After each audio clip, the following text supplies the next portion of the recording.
Və əziz tamaşaçılar, proqramımızın ərsəyə gəlməsində bizə dəstək olan klinikalara təşəkkürümüzü bildiririk. İlk öncə Azərbaycan Tibb Universitetinin Tədris Cərrahiyyə Klinikasına təbii ki və Azərbaycan Tibb Universitetinin Tədris Terapevti Klinikasına təşəkkürlərimizi bildiririk. Sağlam olaq verilişinin sponsorları Tibb Universitetinin Tədris Cərrahiyyə Klinikası və Tibb Universitetinin Tədris Terapevtik Klinikalarıdır. Sizə bilmirəm, mən bir kollektivimiz adından deyirəm. Biz çox darıxdıq sizlər üçün. Dünəndən bugünə baxmayaraq ki, sadəcə bir gün keçibdir. Bugün də çox dolu bir məlumatlarla, çox maraqlı məlumatlarla sizin qarşınıza gəlmişik və xüsusilə də qeyri-ordinar bir söhbət olacaq. Ənənədən kənar olaraq qan xəstəlikləri haqqında danışacaq verilişimizin birinci hissəsində. Kimlərdə görülür? Adətən insanların hər bir kəsin, yəni şəxsən mənim də hər bir insanın qorxduğu bir məsələdir. Qan xəstəlikləri dedikdə nə nəzərdə tutulur? Kimlər qan xəstəliyindən əziyyət çəkir? Ümumiyyətlə, hematologiya deyilən bir elm sahəsi var və bu sahə ilə məşğuldur. Çünki hayma qan deməkdir latin dilində, isə logik isə elm deməkdir. Yəni, qanla məşğul olan bir elm sahəsidir. Bax, burada demək ki, çox çeşidli xəstəliklərdən söhbət gedəcək, deyilmi? O, müəyyən xərçəng xəstəliklərindən tutmuş, tam sadə qan azlığına qədər gətirib çıxarda bilən böyük bir frekans, böyük bir aralıq var. Bax, bu aralıqlarda nələr baş verə bilər? Çox maraqlıdır. Həqiqətən mənim suallarım var, nədən danışacağımı mən bilirəm. Gəlin biz bir yerdə olaq ki, biz bir yerdə o məsələləri bir yerdə əhatə edək. Eləcə də əziz tamaşaçılarımız, siz də biganə qalmayın. Çünki bu proqram ümumiyyətlə sizlər üçündür. Biz də sizdən yanayıq və çalışırıq sizin suallarını səsləndirək burada. O sualları sizin verməniz lazımdır. Bir insan əgər lotereya almırsa necə lotereyanı uda bilər misalı? 497 49 87 telefon nömrəsi sizin ixtiyarınızdadır. Bir əliniz o nömrədə olsun, telefonunuzda olsun, ağlınız isə, fikriniz, diqqətiniz isə bizdə olsun. Proqramın ikinci hissəsində isə İkinci hissənin anonsunu da mən verim. Yenə də Raisim qeyd etdiyi kimi sizin sağlam olmağınız üçün düzgün qidalama haqqında sizə dəyərli məsləhətlər verəcəyik. Amma bildiyiniz kimi düzgün qidalama, əgər sağlam olmaq istəyirsinizsə 80% düzgün qidalamaya riayət eləməlisiniz. Bugün isə sizə hamınızın çox sevdiyiniz, amma əminəm ki, bəzi faydalarından bixəbər olduğunuz mərcimək haqqında çox dəyərli məlumatlar verəcəyik. Məsələn, necə olur ki, mərcimək şorbasını belə deyək, yedikdən sonra əhval-ruhiyyəniz yaxşılaşır, keyfiniz artır. Bu nə deməkdir? Hansı səbəblərdən olur? Həmçinin bəzi şiş xəstəlikləri var ki, mərciməyi müəyyən dozada mütəmadi olaraq qəbul etdikdə onların yaranmasının qarşısını almış olur və bu kimi bir çox faydaları haqqında sizə məlumatlar verəcəyik. İkinci hissəmizi də həmçinin qaçırmağı unutmayın və bizim də artıq həkimimizi Raisimlə birlikdə təqdim eləyək. Mən düşünürəm ki, heç gecikmək lazım deyil, çünki qan xəstəlikləri haqqında suallarımız boldur. Tamaşaçılarımız inanıram ki, sizlərin də sualı var. O yüzden nömrəmizi bir daha xatırlatmaq istəyirəm və rejissorumuzdan xahiş edirəm telefon nömrəsi görünsün. 497 49 87. Bəli, bax, aşağıda gördüyünüz telefon nömrəsindən zəng etməyiniz çox vacibdir. Mən isə, madəm qan xəstəliklərindən danışdıq, madəm müasir tibbin inkişafından danışdıq və müasir tibb dedikdə nə başa düşülür?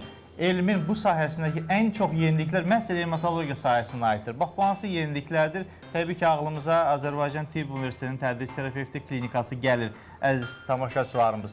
Və məhz qonağımız da elə məhz Azərbaycan Tibb Universitetinin Tədris Terapevtik Klinikasından təşrif buyurubdur. Mən onu təqdim etmək istəyirəm. Azərbaycan Tibb Universitetinin Tədris Terapevtik Klinikası Hematologiya Şöbəsi müdürü Doktor Vali Hüseynov.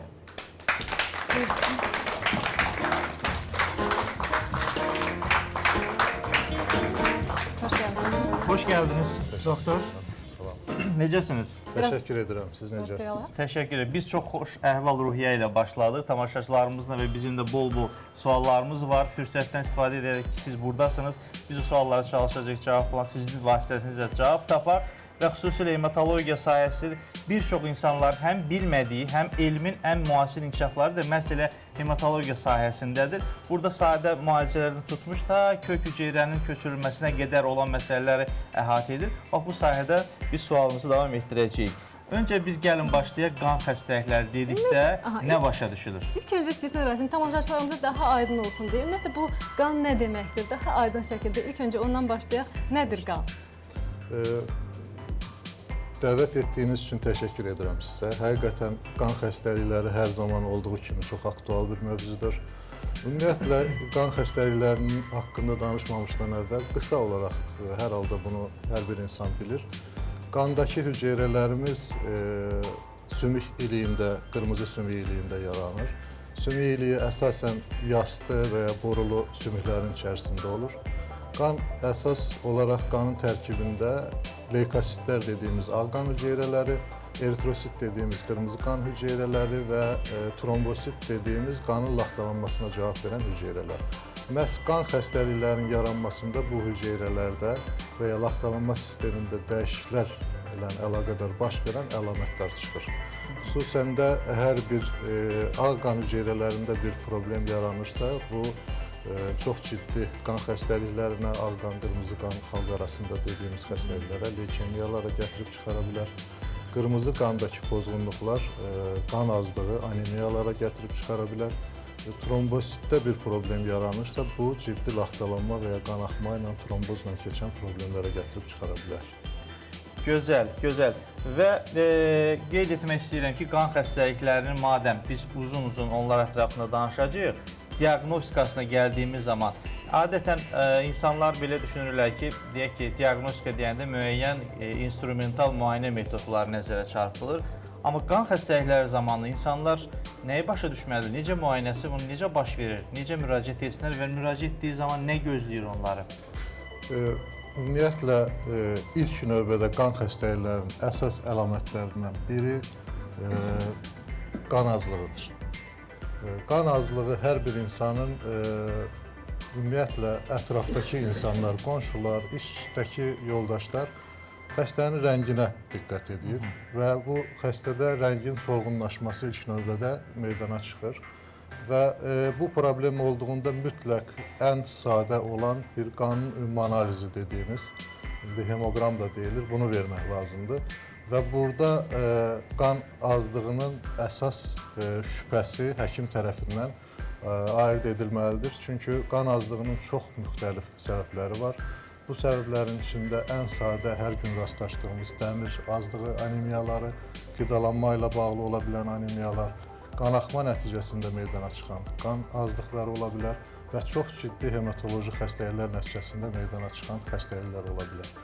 Diaqnostikası məhz sadə bir qan analizindən başlayaraq qanın yaxması, periferik qan analizləri və hətta sümük iliyi müayinəsinə qədər və bir sıra müasir diaqnostik üsullarla aparıla bilər. Çox maraqlı bir məsələdir o. Biraz ortaya keçək, tamaşaçılar bizi daha aydın görsünlər, biraz belə kənara keçək. Belə keçək. Çox təşəkkürlər. Yeri gəlmişkən mən sualı, çünki bayaqdan gözləyirəm, xanımla sualı vermək istəyirəm. Qan azlığı haqqında biz burada ətraflı məlumatlar verməyə çalışırıq, amma sizin burada olmanız xüsusilə bu şəraiti yaradır ki, biz o sualı sizə yönləndirək. Qan azlığı dediyimiz zaman siz hardasa müəyyən simptomlardan bəhs etdiniz, qan azlığında xas xüsusiyyətlər ola bilər. Amma qan azlığı dediyimizdə nələr başa düşülməlidir? Əslində bir hematoloqun fikri qan azlığı haqqında nədir? Mən də belə bir aydınlıq da gətirim, bu sualı daha geniş verim ki, tamaşaçılar çox zaman ola bilər ki, xəstələr belə düşünür ki, qan azlığı dedikdə bu qanın miqdarının məsələn 5 litrdirsə düşüb olur 3 litr. Yəni belə fikirləşə bilərlər. Buna aydınlıq gətirək, yəni bu nə dərəcədə düzgündür? Nə deməkdir əslində qan azlığı? Ümumiyyətlə, bu qan hüceyrələri haqqında deyəndən sonra mən əsas olaraq eritrosit haqqında dedim. Eritrosit qırmızı qan hüceyrələridir və əsas vəzifələrindən biri bu oksigeni daşımaq və tərkibində hemoqlobin dediyimiz bir maddə ilə əlaqədardır. Qan azlığı dediyimizdə hər bir insanda hemoqlobin miqdarının aşağı enməsi deməkdir. Hemoqlobin normalda müasir üsullarla baxdığımızda qadınlarda və kişilərdə biraz fərqli ola bilər, amma normal aralığı 110-120 qram litrdən başlayaraq normal 140-150-yə qədər aralıqlarda rast gələ bilər. Və hər hansı bir qanın ümumi analizində biz bu dəyərin aşağı düşdüyünü görürüksə, biz buna qan azlığı deyirik. Burada qanın miqdarının azalmasından söhbət getmir. Sadəcə ciddi bir qanaxmamız olarsa, o zaman mütləq, bəli. Və ən çox təsadüf olunan qan azlıqları əslində hansılardır? Çox vaxt belə deyirlər, qidalanmaya riayət eləyək, tərkibində dəmirlə zəngin olan, əslində belə fikirləşirlər tamaşaçılar, dəmirlə zəngin olan qidalara üstünlük verək ki, qan azlığı bərpa olunsun. Görürsünüz, yəni tamaşaçılar da bilirlər ki, ən çox 80% hallarda dəmir çatışmamazlığı ilə, dəmir defisitli anemiyaya rast gəlinir. Yəni bu nə ilə əlaqədardır? Ümumiyyətlə, dəmir defisitli anemiyaların birinci növbədə səbəbi qidalanmanın normal olmamasıdır. bilirik ki, qidalarda dəmirlə zəngin qidalar, xüsusən ət məhsulları, xüsusən mal əti dediyimizdə və yaxud da hər hansı bir meyvəni biz kəsdiyimizdə bu qaralırsa, demək ki, bu dəmirlə zəngin bir qidalardır. Xüsusən qızıl əhmədi alması bir çox məhsullarda bu dəmir zəngindir.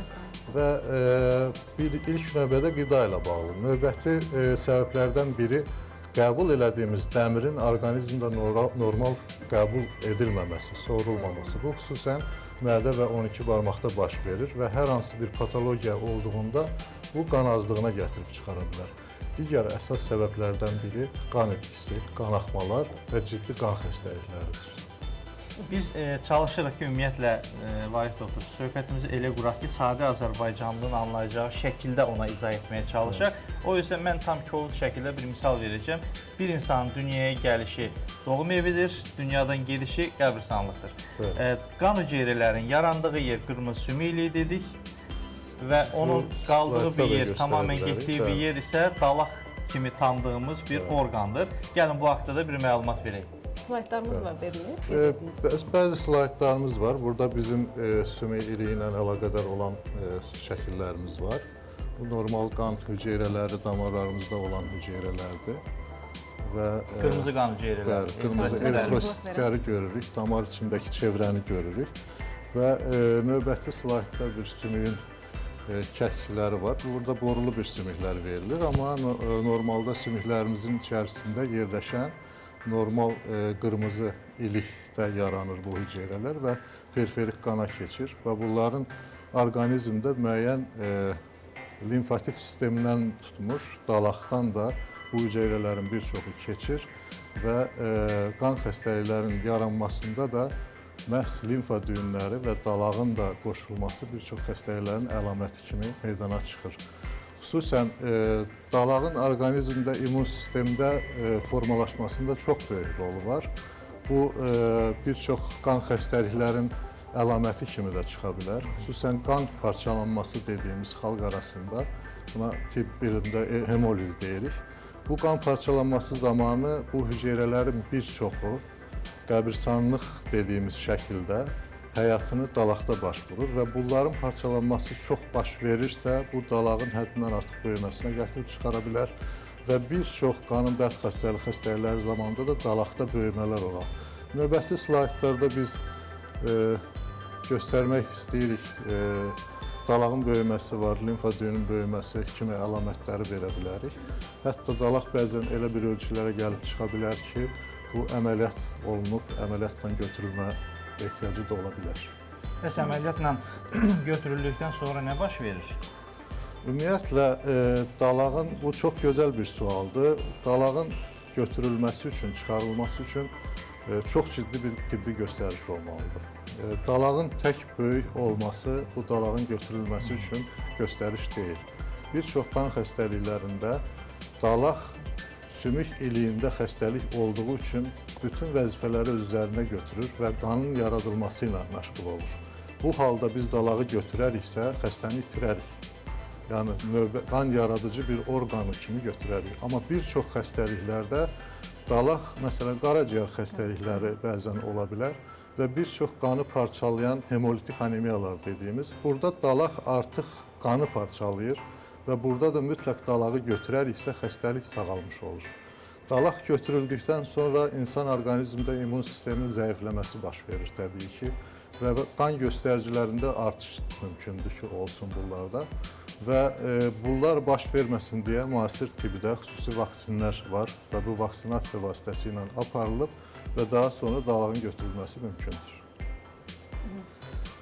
Çox gözəl. Mən istəyərdim əhali arasında belə deyək, çox vaxt daha çox çəkinilən, daha çox qorxulan limfa düyünləri haqqında danışaq. Belə olur ki, məsələn, hər hansı bir iltihabi proses nəticəsində təbii ki, limfa düyünləri şişə bilər. Bu zaman ağrılı olur, bu daha az qorxuludur. İstəyərdim buna aydınlıq gətirək ki, tamaşaçılar o dərəcədə də çəkinməsinlər, qorxmasınlar. Əslində nədir limfa düyünü? Əslində nə deməkdir? Ondan limfa başlayaq. dövranı nədir? Rolu nədir? Funksiyası nədir? Niyə böyüyür? Az öncə qeyd elədiyimiz kimi, ümumiyyətlə, immun sistemdə iştirak edən orqanlardan və sistemlərdən də biri limfa sistemidir.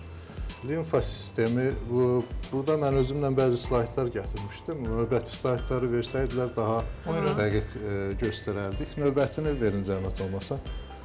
Orada keçin. Bu ümumiyyətlə burada qısa olaraq limfa sistemi haqqında məlumat vermək olar. Gördüyümüz kimi əsasən boyun nahiyəsində, körpücük sümüyü nahiyəsində, qoltuq altı, qasıq nahiyəsində və divar aralığı dediyimiz qarın boşluğunda yerləşən limfa düyünləri var.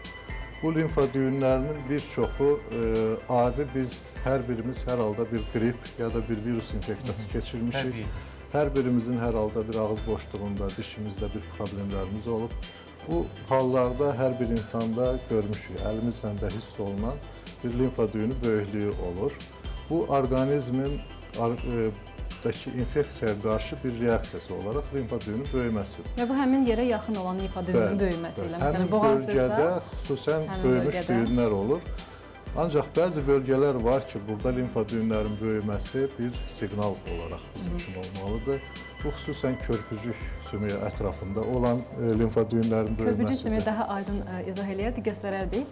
Bu aydın olsun deyə hansı nahiyədə? Boyundakı böyümüş. Dostumuzdan istifadə eləyək. Mən bu şəkildə göstərə bilərəm. Yəni, ola bilər bilməsinlər körpücük sümüyü nədir? Təxminən biz körpücük sümüyü dediyimiz zaman budur. Yəni bu nahiyədə, körpücük sümüyü nahiyəsində əgər limfa düyünləri böyümüşsə, bu artıq bir alt hissəsində və xüsusən də içəridə ağciyərlər arasında yerləşən bir bölgə, divar aralığı dediyimiz bölgələr, qarın boşluğu bölgəsi.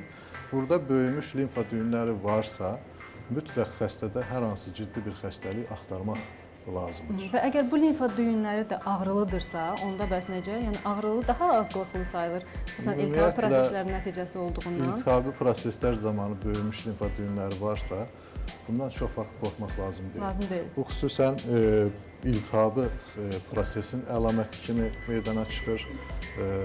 Buradakı bəzi qan təhlilləri ilə və aparılan iltihab əleyhinə antibiotik müalicəsindən sonra bunlar sorulub keçib gedirlər. Yəni ona belə bir mesaj göndərək tamaşaçılara. Əgər limfa düyünləri ağrılı deyilsə, bu artıq daha qorxulu xəstəliklərdən məlumat verə bilər. Amma bunu necə aşkara çıxartmaq lazımdır? Əgər ağrımırsa, necə bilək ki, limfa düyünləri böyümüşdür? Hansı müayinələr aparmaq lazımdır ev şəraitində? Və ya başqa şəkildə o sualı bu şəkildə salmaq olar. İndi uşaqlarda ümumiyyətlə tez-tez boğazı ağrıyan uşaqlardan söhbət gedir. Biz adətən nə vardı? Əvvəllər bir tonzillaları yoxlayardıq ki, gəlib boğazı deyə uşağın bir söz var idi. Əslində tonzilla deyil, bir çox zaman limfa düyünlərini ərlənir orada və deyilir ki, sanki yox, boğazı gəlibdir bu adamın. Əslində limfa vəzləri düyünlərinin o böyük olduğu üçün məsələsi var, o ərlənir. Amma çox ağrı olmaya da bilər əslində. Çox vaxt heç uşaqlarda belə deyək, çox gizlədirlər, heç demirlər də, şiddətli ağrı olduğu zaman deyirlər. Təbii ki, doktor orada göstərdiyi şəkildə də hansı limfa vəzləri daha çox şişməyə meyillidir. Sualımızı, xanımın verdiyi sualı bu şəkildə salın. Hər böyüyən limfa vəzi təhlükəlidirmi və limfa vəzi böyüdüsə hansı halda müraciət olunmalıdır, hansı halda təhlükəsi yoxdur? Evdə nələrə diqqət eləsinlər ki, bilsinlər ki, bu ağrısız limfa vəzisi böyümüşdür. Ümumiyyətlə, çox qısa olaraq qeyd eləmək istəyirəm ki, uşaqlarda və böyüklərdə limfa düyünü böyüməsinə yanaşma fərqli olmalıdır. Xüsusən uşaqlarda dediyimiz kimi adi bir infeksiyon proseslər, dişdəki problemlərə bağlı limfa düyünün böyüməsinə tez-tez rast gəlirik. Və əgər bu limfa düyünün ölçüləri 2 sm-dən kiçikdirsə, biz ümumiyyətlə bunlara o qədər də ciddi bir fikir verməyib, sadəcə 3 ayda bir onların kontrolunu etsək, bu bizim üçün kifayətdir. Və yaxud yaxın bölgələrdə yerləşən orqanların iltihabi problemi varsa, bunu həll etmək lazımdır. Ancaq böyüklərdə əgər biz limfa düyünün ölçülərini 3 aydan daha artıq müddətdə 1 sm yarımdan artıq və bir neçə bölgədə görürüksə, və bunların yanında yanaşı simptomlar dediyimiz, bəzən çox aşırı gecə tərləmələri, bədəndə qaşınmalar, bədən hərarətinin 37-dən yuxarı seyr etməsi, bu cür B simptomlar dediyimiz əlamətlər yanaşı qoşulursa, mütləq diaqnostik biopsiya dediyimiz limfa düyünün biopsiyasına getməliyik və yaxud da bunu böyüdəcək səbəbi araşdırmalıyıq. Bu səbəblər nə ola bilər? Birinci yerdə qan xəstəlikləri dura bilər. Təbii ki, bəzi bəd xəstəli onkoloji xəstəliklərin limfa düyünlərinə metastaz ola bilər və bir çox infeksion vərəm xəstəliklərin də limfatik düyünləri böyüməsi müşahidə oluna bilər. Valih bəy, indi hal-hazırda studiyamıza bir telefon zəngi var. Astara rayonundan Ağayar bəy zəng edib sualınız var. Ağayar bəy, buyurun. Alo. Selamünaleyküm. Salam. Salam. Sabahınız xeyir olsun. Hər vaxtınız xeyir. Ben Astaranın Şatlı kəndindən. Oğlumun 13 yaşı var. Deməli, qan Ağayar bəy, xəstəliyinə əziyyət üzr istəyirəm. çəkir. Ağayar bəy, televizorun səsini biraz ala bilərsinizmi? Bəli, ondan. Buyurun, sizin sualınızı dinləyirik. Sualım odur ki, uşağımı aparıram xəstəxana, indi 3 il, 4 ildir. Birinci zəhərləndi 5 il bundan qabaq. Zəhərləndi bundan qabaq, indi mən aparıram həkimə, bunun ruhisi çox güzel. Qırmızı qanı pasiyeni, mesela 15%, 20%, ağ qan çok olur. Bu yerə də aparıram, deyir ki, bəs bunun çarəsi yoxdur. Uşağın neçə yaşı var? Ben şimdi sarslandım. Ya imkanım da yoktu, hiçbir yere çıkardım. Sualınız varsa buyurun. Var mı sualınız? Qanın aşağı düşməsi, yəni anemiya dediyimiz əlamət və ya ağ qan hüceyrələrinin daimi yüksək olmasının bir çox səbəb ola bilər. Burada xəstənin təbii ki, dalaq böyüklüyü varmı, limfa düyününün böyüklüyü varmı, qandakı o hüceyrələr, ağ qan hüceyrələri sadə bir yolla mikroskopun altında, burada və slaydda da göstərərəm bir müddət sonra sizə, atipik hüceyrə dediyimiz qanın bəd xəstəli hüceyrələri varsa, bu gözlə sadə müayinədə hər bir hematoloqun görəcəyi bir işdir. Düşünürəm ki, normal bir müayinələrdən keçirilərsə, diaqnozun qoyulması çox sadə bir, məncə ciddi bir problem olmaz. Yəni sadəcə düzgün müayinə Bəli. diaqnostik metodlardan keçməlidir ki, Xəstənin bir diaqnoz çox qoyulsun. Ona görə əlamətlərinə də bizim vaxtımız çatmaz burada suallar versək, dalağı böyükdürmü, limfa düyünləri necədir? O yüzden Ağayar bəy, sizi Azərbaycan Tibb Universitetinin tədris terapevtik klinikasına dəvət edirik. Gəlin və valid doktorla birbaşa görüşün. O, təbii ki, övladlarımız bizim ən həssas nöqtəmizdir, ən həssas yerimizdir. Allah şəfa versin. Sualınız üçün də minnətdarıq. Sualınıza cavab üçün övladınızı mütləq, yəni bu şəkildə müayinəsi mütləq vacibdir və valid doktor buyurdu ki, müayinə əgər düzgün diaqnostika aparılarsa, artıq orada da müalicə taktikasının düzgün seçilməsinə gətirib çıxardacaq. Yeri gəlmişkin, biz az öncəki sualımızda, yəni limfa düyünlərinin şişməsini belə anladıq ki, 2 santimetrdən böyük deyilsə, biz çox diqqət etmirik. Onu əllə təxmin etmək olar, amma daha yaxşı olur ki, ultrasəs müayinəsi ilə biz o ölçünü biz qoyaq. Bu mesajı veririk buradan tamaşaçılarımıza. Hər zaman təşvişə düşməsinlər, limfa vəzləri çox böyüyübsə, az miqdarda çox təlaşa düşməyək, bir problem var. Bəs yaxşı, limfoma dediyimiz bir hallar var, işlər var. Əvvəllər bilinirdi ki, müəyyən biopsiyalar götürürlər. Sonra dedilər ki, tamamilə yerin çıxarılması yaxşıdır və patoloqların orada verdiyi qiymət daha doğrudur. Müasir zamanda sizin gördüyünüz işlərdə necə qiymətləndirilir bu proses? Məsələn, bu şəkillərdə və növbəti şəkillərdə bəzi bölgələrdə böyümüş limfa düyünləri görsənir. Bu təbii ki, limfa düyünlərin bir neçə düyünlərin bir yerdə yığışıb konglomerat dediyimiz və böyük bir kütlə şəklində meydana çıxır. Və burada təbii ki, ultrasəs müayinəsinin diaqnostik əhəmiyyətləri də böyükdür. Dəqiq aparılan ultrasəs müayinəsində həmin limfa düyünlərinin reaktiv xarakterli və yaxud da bir vaskularizasiyası və hipogenliyin dəyişməsi nəticəsində şübhələnmək olar və təbii ki, burada mütləq ilk növbədə qan xəstəliklərin, burada dalağın böyüməsini verir. Qan xəstəliklərini inkar ediriksə və qan yaxmasında, qan müayinəsində bir problem görmürüksə, mütləq limfa düyünün biopsiyasına getməliyik. Bəzən limfa düyününün hansı bölgədən və hansı ölçüdə çıxarılması çox vacibdir. Xüsusən körpücü üstü nahiyədə, boyunda rast gələn limfa düyünlərinin götürülməsi, limfa düyünün ölçüsünün 2 santimetrdən böyük olması çox vacib şərtlərdən biridir. Və təbii ki, bu ölçüdə götürülən, tam götürülən bir limfa düyünü patoloq üçün çox vacibdir. Hematoloqların işi, onkoloqların işi və həkimlərin işi patoloqdan asılıdır. Yaxşı səviyyədə qoyulmuş diaqnozu normal səviyyədə müalicəsinə aparmaq mümkündür. Və müalicə demişkən, siz ən başdan söhbətimizi başladığınız zaman leykemiyadan bəhs etdiniz. İnsanların da əslində qan xəstəliyi dediyi zaman leykemiya və talasemiya deyə bir qorxusu var ağlında. Leykemiya, yəni ağ qanın qırmızı qandan çox olması məsələsi müalicəsi varmı?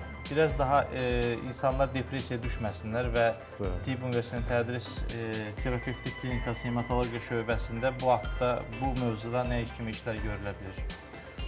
İlk növbədə qeyd edeyim ki, Tibb Universitetində, Tibb Universitetinin rəhbərliyinin təşəbbüsü ilə ilk dəfə olaraq hematologiya şöbəsi qurulub. Və biz bu şöbədə məqsədimiz ən yüksək səviyyədə diaqnoz qoyub, ən yüksək səviyyədə müalicə aparmaqdır. Və bunun üçün də müalicəyə gəlməmişdən qabaq bir neçə məlumat da vermək istəyirəm. Müasir səviyyədə leykemiyaların müalicəsi varmı sualı verdiniz. Leykemiyaların diaqnostikası nə qədər yüksək səviyyədə aparılırsa, bir o qədər yüksək səviyyədə müalicə etmək mümkündür. Artıq bugün leykemiyaların diaqnozu tək bir kəskin ya xroniki bir leykoz kimi qoyulmur. Bu xəstəliklərin sitogenetik dəyişikliklərindən tutmuş, hansı xromosom translokasiyalarına qədər və orqanizmdə qalıcı ən az belə hüceyrə, sümük iliyi müayinəsi və bir çox müayinələr bunu göstərmir, amma genetik üsulla xəstəlik bədəndə qaldımı, qalmadımı, biz minimal xəstəlik deyirik buna, rezidual xəstəlik. Bunları təyin etməklə bir çox leykemiyaların tam müalicəsi və bir dəfəlik sağalması mümkündür, təbii ki. Hal-hazırda studiyamıza yenə bir zəng var, qəbul eləyək. Qazaxdan Zinarə xanım, eləmi? Buyursun. Alo. Bəli. Buyurun Zinarə xanım, sizə eşidirik, sualınızı dinləyirik. Mən Qazax rayonundan zəng eləmişəm. Hepatit xəstəliyinə görə zəng eləmişəm mən. Hepatit C. Hepatit səhv Bu eləmirəm. xəstəliyə görə sual vermək istəyirəm ki, mən bu xəstəlik haqqında. Əslində mövzu ilə əlaqədar olmasa da biz onu Valih və bizə cavablandıracaq, mövzu ilə əlaqələndirəcək. Təşəkkür ederiz sualınıza görə. Hepatit C bildiyimiz bir çox virus xəstəliklərindən biridir. Xüsusən qan məhsulları və transmissiv dediyimiz qanla keçən bir virus infeksiyalarıdır. Hepatit C-nin əsas əlamətlərində bir çox insan bunu qan xəstəliyi kimi bilir. Təbii ki, qanda çox ciddi dəyişikliklər yarada bilən bir xəstəlikdir. Xüsusən trombosit sayında azalma, vaxtalanma sistemindəki problemlər və qaraciyərdəki dəyişikliklər. Və siz qeyd etdiniz, dalağın da böyüməsinə səbəb olur. Dolayısıyla burada dalaq artıq qan probleminə görə yox, amma qaraciyərlə əlaqədar olaraq böyüyür. Burada əsas müalicə virus əleyhinə müalicədir. Diaqnozun vaxtında qoyulması, virusun miqdarını, titrini və növünü təyin etdikdən sonra müasir səviyyədə çox ciddi dərmanlarla bu xəstəliyin müalicəsi tam mümkündür. Tam müalicəsi mümkündür. Növündən çox şey asılıdır təbii ki. Biz sizə söhbətimizi davam edəcəyik, amma qısa aradan sonra bizimlə qalın.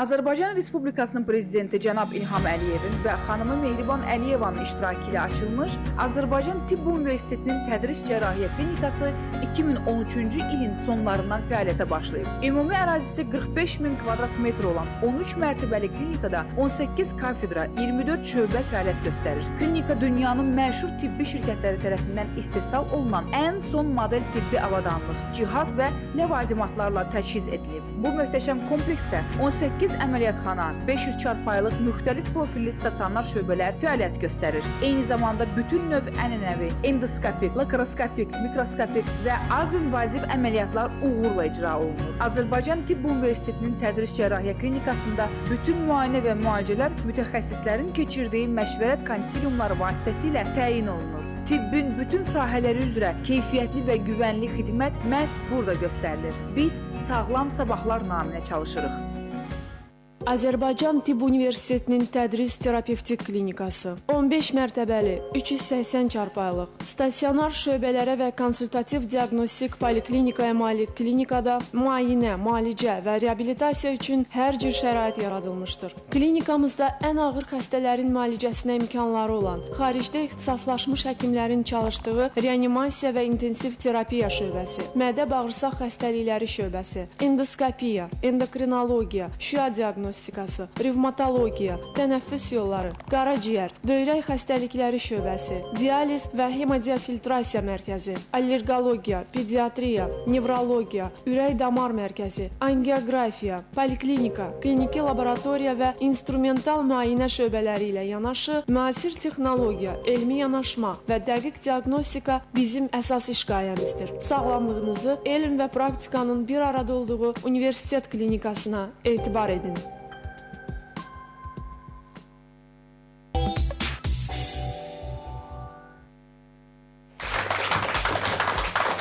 Və əziz tamaşaçılar, yenə də Sağlam Olaq komandası ilə sizin qarşınızdayıq və bizim proqramımızın ərsəyə gəlməsində bizə dəstək olan klinikalara təşəkkürümüzü bildirmək istəyirik. İlk öncə Azərbaycan Tibb Universitetinin Tədris Cərrahiyyə Klinikasına və Azərbaycan Tibb Universitetinin Tədris Cərrahiyyə Klinikasına və Terapevtik xüsusi klinikasına. Tədris Cərrahiyyə və Tədris Terapevtik Klinikaları və xüsusilə də Valid doktorun buyurduğu kimi, bax, hematologiyanın, sadəcə hematologiya deyil, ümumiyyətlə Tədris Terapevtik Klinikasında və Tədris Cərrahiyyə Klinikasındakı nailiyyətlər əslində Tibb Universitetinin nailiyyətləridir və bu nailiyyətlər də Azərbaycan səhiyyəsinin nailiyyətləridir. Nəticə itibarilə buradan bizim xalqımız qazanır, bizim insanlarımız qazanır. Bu proqramın və bu işlərin hamısının görülməsində ən böyük rol isə hörmətli rektorumuz, akademik və millət vəkili Əhliman müəllim Əmir Aslanovun üzərində çox ağır bir məsuliyyət var. Çox təşəkkür edirik xalqımız adından, kollektivimiz adından ona minnətdarıq. Bir alqışlar da xahiş edirəm. Bizim söhbətimiz isə Azərbaycan Tibb Universitetinin Tədris Terapevtik Klinikası Hematologiya Şöbəsinin müdiri Valih Hüseynovla davam edir. Əziz tamaşaçılarımız, suallarınız varsa təkrar suallarınızı mütləq düşünün və telefon nömrəmizi aşağıda görəcəksiniz az sonra. O nömrəyə zəng edərək sualınızı bildirməyiniz vacibdir. Bəli, artıq nömrəmizi görürsünüz. Mən sizə sual vermək istəyirəm. Madəm biz hematologiyadan danışırıq, madəm biz deyirik ki, daha çox infeksiyon yayılan xəstəliklər qan vasitəsilə yayılır. Demək ki, hematologiya şöbəsində xüsusi bir rejimə əməl olunmalıdır. Bax, bu qan xəstələrinin qəbulu və onların müalicəsi necə baş verir? Şöbə haqqında bir məlumatı alaq. Sualınız üçün təşəkkür edirəm. Həqiqətən hematologiyanın olması bir tək həkim və yaxud da personalla əlaqəli, yüksək səviyyəli diaqnostika ilə əlaqəli deyil. Bütün bunlarla yanaşı mütləq steril bir ortam, steril bir şöbənin olması çox vacibdir. Xüsusən bildiyimiz kimi qan xəstəliklərində immun sistemimiz çox çökməsi, ciddi şəkildə aşağı enməsi və xəstələrin əsas problemlərindən biri adi bir virus ya bakterial infeksiyaların olmasıdır. Bunların hamısının olmaması üçün xüsusi bir şəraitli, HEPA filtrli təchiz olunmuş şöbənin olması vacibdir. Və bütün bunlarla yanaşı təbii ki, yüksək səviyyədə yetişdirilmiş personal, orta tibb personalı, həkimlər və tibb bacıları çox yüksək bir səviyyədə yetişməlidir. Və bütün bunlarla yanaşı mütləq qan xəstəlikləri müalicə olunan bir yerdə yanaşı şöbələrin yüksək səviyyədə olması vacib şərtlərdən biridir. Və bütün bunlarla əlaqədar Tibb Universitetinin Tədris Terapevtik Klinikasında bütün kafedralarında bölmələrin olması hematologiya üçün xüsusi bir təkan verir. Hematologiyada xəstələrin yüksək səviyyədə aparılması üçün şərait yaradır və xüsusilə reanimasiya bölməsini qeyd etmək istəyirəm ki, yüksək səviyyədə reanimasiya xidməti olmayan bir yerdə yaxşı hematoloji xidmət etmək mümkün deyil. Amma buna görə bizim xəstəxanadakı tibb personalının dəstəyi bizim üçün çox vacibdir. Gözəl və... Həmçinin tələbələrin təhsili üçün də yadına gəlirsə, biz çox əziyyət çəkirdik o zamanlar. Həm o xəstəxanadan bu xəstəxanaya, həmçinin avadanlıqlar baxımından, xəstələr baxımından tələbələrin təhsili üçün də çox gözəl, doğrudan da mükəmməl ortamdır. Hər cür şərait yaradılmışdır. Sizin də tələbələriniz var. Tibb Universitetində olan tələbələr həqiqətən hematoloji xəstələrin görülməsi və hematoloji xəstəliklərdə gördüyümüz bütün terapevtik ağırlaşmalar, terapevtik problemlərin görməsi həqiqətən də böyük bir təcrübədir tələbələr üçün və gələcəkdə bu ixtisası seçib seçmədiyindən asılı olmayaraq yetişməsində çox böyük bir Təbii ki. təkan verir. Gəlin öncə başlayaq. Bir məlumatı, bir mesajı mən istəyirəm buradan tamaşaçılarımız anlasınlar. Qan xəstəlikləri çoxdur. Onların diaqnostikası, onların müalicəsi, onlara yanaşma müxtəlifdir. Qısa bir şəkildə ümumiləşdirsək, belə deyək, hansı şikayətləri özündə hiss edən insanlar və kimlər sizə müraciət etməlidirlər? İlk növbədə bu dediyim əlamətlər bütün xəstəliklərdə rast gələ bilər. Xüsusən ümumi zəiflik, halsızlıq və qan azlığı şikayətləri ilk növbədə önə çıxır. Xəstəliklərin özündən asılı olaraq bir çox xəstələrin sümük ağrıları şikayətləri olur. Bəzi xəstələrin uzun müddət səbəbsiz hərarətin yüksəlməsi və ümumiyyətlə bizdə çox yayğındır. Uzun müddət bir səbəb tapa bilməyəndə mütləq hematoloqa get deyə deyirlər xəstələrə. Həqiqətən də bir çox qan xəstəliklərin uzun müddət bədənin hərarətinin yüksəlməsi, bayaq qeyd etdiyimiz kimi limfa düyünlərinin böyüməsi, dalağın bəzən həddindən artıq böyüməsi, bir çox xəstələrdə bədəndə qansızmalar, qan axmalar, burun və diş əti qanamaları, diş əti böyümələri, bu cür kimi əlamətlər meydana çıxır ki, mütləq bu xəstələr hematoloji yönündən araşdırılmalıdır. Məsələn, orqanizmdə trombosit dediyimiz hüceyrələrdə bir azalma və ya laxtalanma sistemində baş verən bir problem varsa, bu cür səpkilər olur. Bəzən bu cür səpkilərə xəstələr diqqət etmir və trombosit daha da çox düşdükdən sonra artıq dəridə yox, beyin içi qanamalar da rast gələ bilər. Bayaq da düzgün olmayaraq dermatoloqlara müraciət edə bilərlər. Bəzən çox zəif bir səpkilər olduğunda dermatoloqa da müraciət edirlər. Ancaq mütləq qan analizi verib, qan analizində bir problem gördüyündə hematoloqa müraciət etmələri məsləhətdir. Bədəndə bir çox yerdə qansızmalar olaraq meydana çıxa bilər. Dalaq böyüməsi, limfa düyünü böyüməsi, növbəti slaytlarda da keçərik. Petexial və purpura dediyimiz 2-3 sm-lik. Bəli, bu petexial, purpura və ya papuloz səpkilər kimi meydana çıxır. İndi biz televiziya tamaşaçılarımız üçün aydın olduğu üçün bir qansızma olaraq deyirik buna. Təbii ki, müxtəlif versiyalar var. Və bir çox qan xəstəliklərində xüsusən dalağın böyüməsi olur. Məsələn, növbəti slaytlarda göstərə bilərlər. Bu qan məhsullarıdır. Bu barədə daha sonra ətrafda danışarıq. Bəzən adi heç bir əlaməti olmayan, xəstənin heç bir problemi yoxdur və sadə bir limfa düyünün böyüməsi belə çox ciddi qan xəstəliyinin əlaməti kimi də meydana çıxa bilər.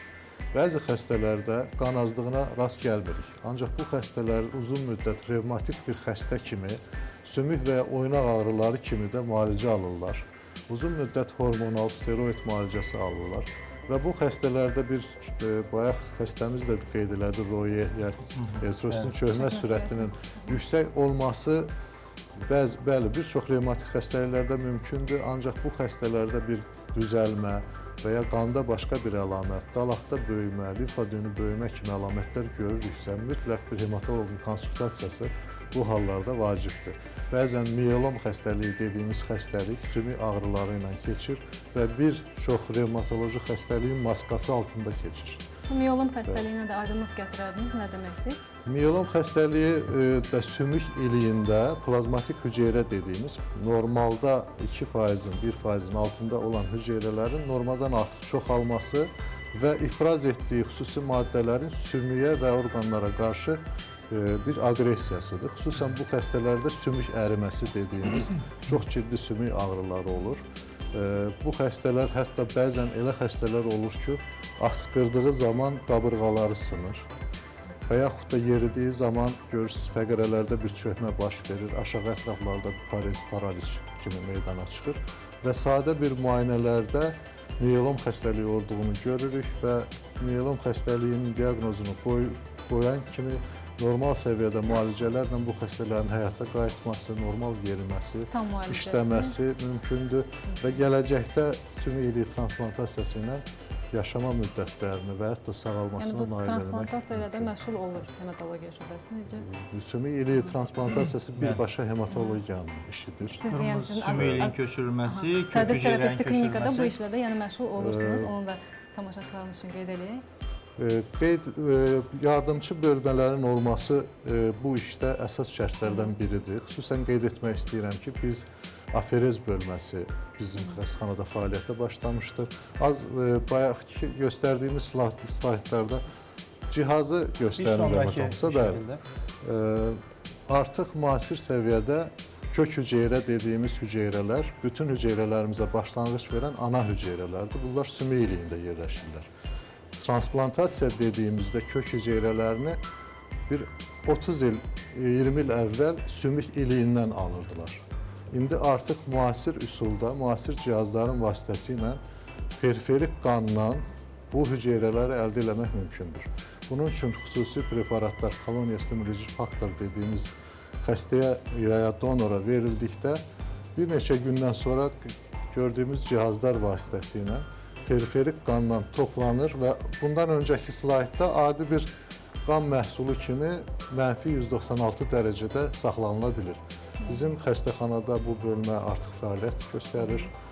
Qan məhsulları, trombositlər, eritrositlər hazırlamaq üçün cihazlarımız var və xüsusən kök hüceyrə və terapevtik plazmaferezlə aparmaq üçün ən müasir səviyyədə ən son bu işi görə bilən cihazlar da mövcuddur və bu bizim klinikada autoloji və allogen sümük iliyi transplantasiyası hədəfi üçün çox böyük bir addımdır və hesab edirəm ki, buna da yaxın günlərdə, yaxın aylarda. Bizim bir zəngimiz var. Yevlax şəhərindən Məhəmməd bəy. Buyurun, alo, sizi dinləyirik.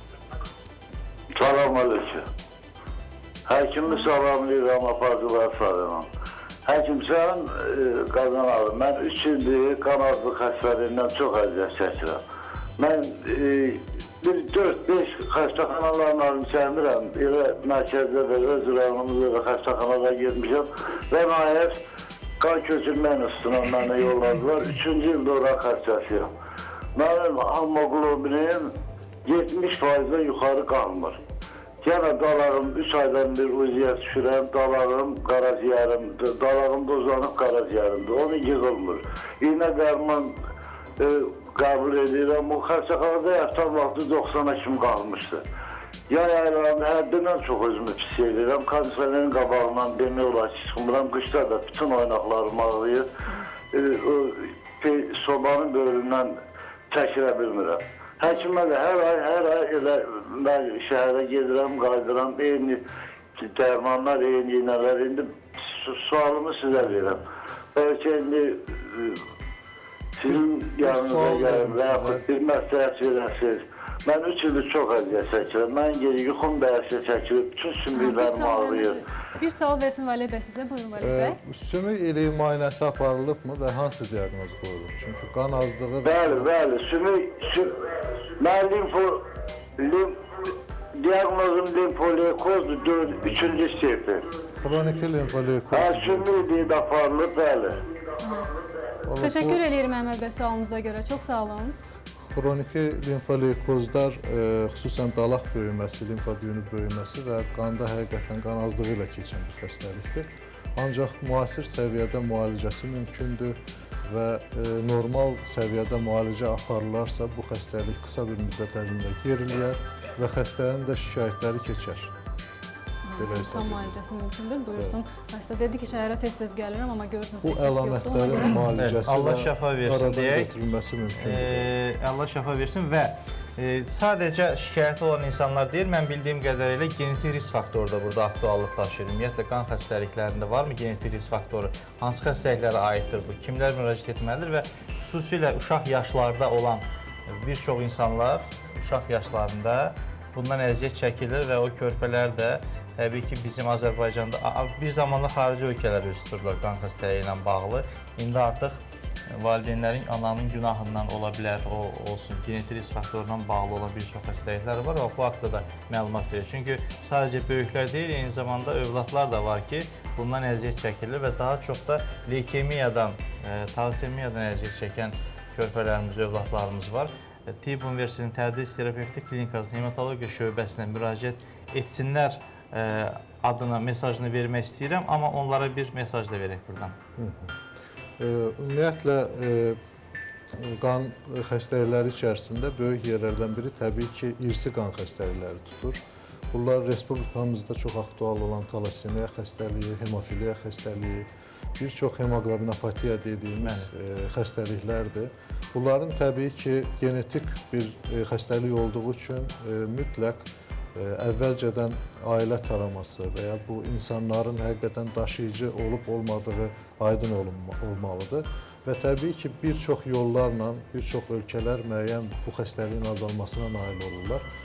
Son illərdə də respublikamızda bu işlər üzrə çox ciddi bir işlər aparılır. Xüsusən bu xəstəliklər üzrə mərkəzlərin olması və xəstələrin çox yüksək səviyyədə diaqnostikasının aparılması, müalicəsinin aparılması, hətta sümük iliyi transplantasiyasının aparılması bu həqiqətən səhiyyəmizin çox ciddi inkişafından xəbər verir və bir çox digər qanın bəd xəstəlikləri var. Bunlar az öncə qeyd olunan xroniki limfoleykozla zəng eləyən xəstə, xroniki miyeloleykozdur və bir çox qan xəstəliklərində artıq bayaq qısa olaraq toxundum, amma biraz geniş demək istəyirəm. Artıq tibbdə genetik müayinəsiz, histogenetik müayinəsiz xəstəyə proqnoz vermək mümkün deyildir. Və bu da çox sevindirici bir haldır. Sevinç xanım adında bir tamaşaçımız var, bizə zəng edib. Buyurun, alo.